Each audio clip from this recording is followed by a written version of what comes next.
Morning everyone, welcome to Ainsley News.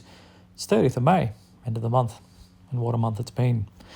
Today we're talking buy every commodity you can find. This from Rabobank. There are conflicting views amongst experts around the world where this unprecedented economic setup ends. Much of the market is sitting on its hands, unsure as to what to do. Ray Dalio last week reminded us that cash is trash. So where does one invest now? Listening to a couple of interviews over the weekend, one clear view expressed by Rabobank of Macro Insiders is reinforced by those he interviewed, is that the US is quickly heading toward or already in a sharp slowdown and recession as the Fed tightens when we're already in organically very tight economic conditions, with liquidity removed from markets via the likes of energy and commodities and supply-led inflation, and that all in a generally weak economy already.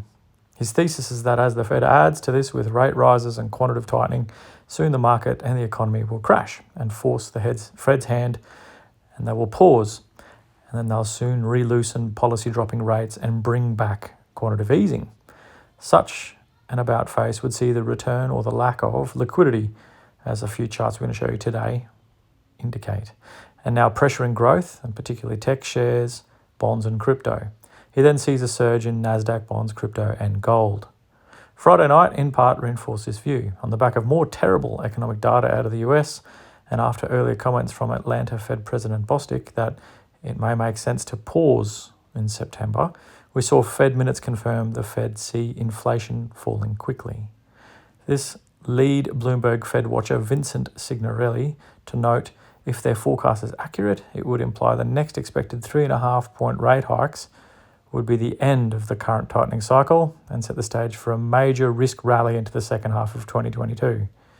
This coincided with poorer than expected GDP and home sale prints, seeing the Bloomberg US Macro Surprise Index fall to its weakest since the lows of September 2021. For a market fixated on rising rates, this was celebrated, and we saw strong gains on Wall Street.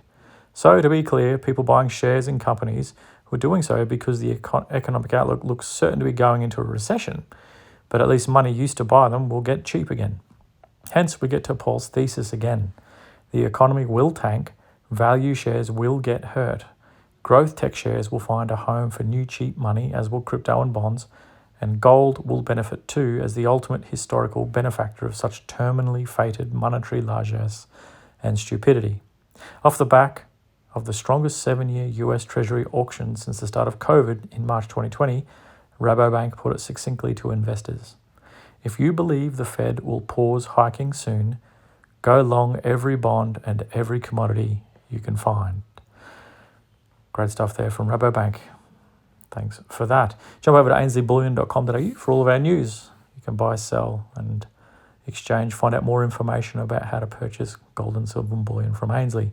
Interested in crypto? Jump over to Ainsley Wealth and goldsilverstandard.com for our own crypto, built and backed by real gold and silver. Enjoy the start to the week, everyone. We'll catch you tomorrow for more news.